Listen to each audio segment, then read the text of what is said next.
If you watch this channel regularly, and if not, why not, you will know that I adore the Focal Utopia headphones, so much so that I think they're the best headphones on planet Earth.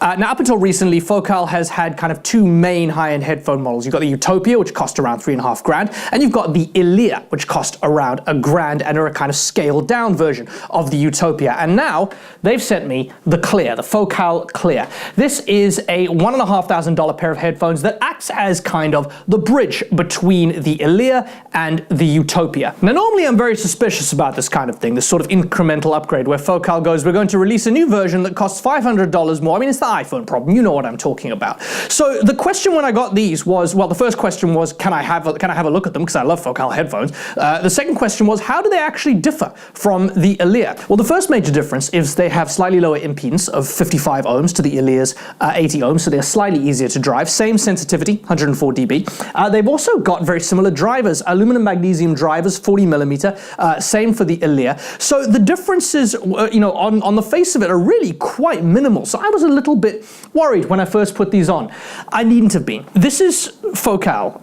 They are very, very good at producing distinct headphones. And although this isn't a quantum leap from the Ilia, I do think that it is unquestionably a better pair of headphones than the Ilia. It's a subtle difference, but it's definitely a difference. The sound is a lot clearer and a lot more weighty than the Ilia. It feels quite a bit more premium.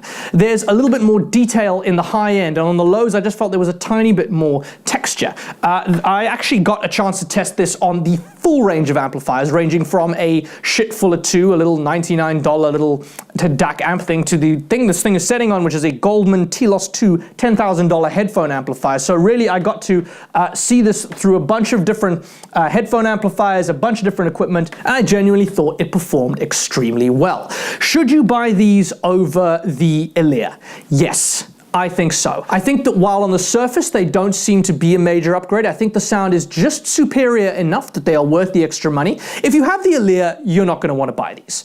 I don't think that there's reason to move on from the Ilia, which is a great pair of headphones. But if you are looking to get into Focal and you don't have enough money for the great but very expensive Utopia, you should check out the Focal Clear. I think they do a very, very good job. Although, come to think of it, if you're going to produce like a bridge model, maybe calling it just the Clear as opposed to the Ilia, that's kind of a little bit confused. I can see people getting confused with that one. It's a little bit strange. Anyway, check them out and check the link in the description for our full thoughts. I'm Rob, this is the Master Switch. As always, thank you so much for watching.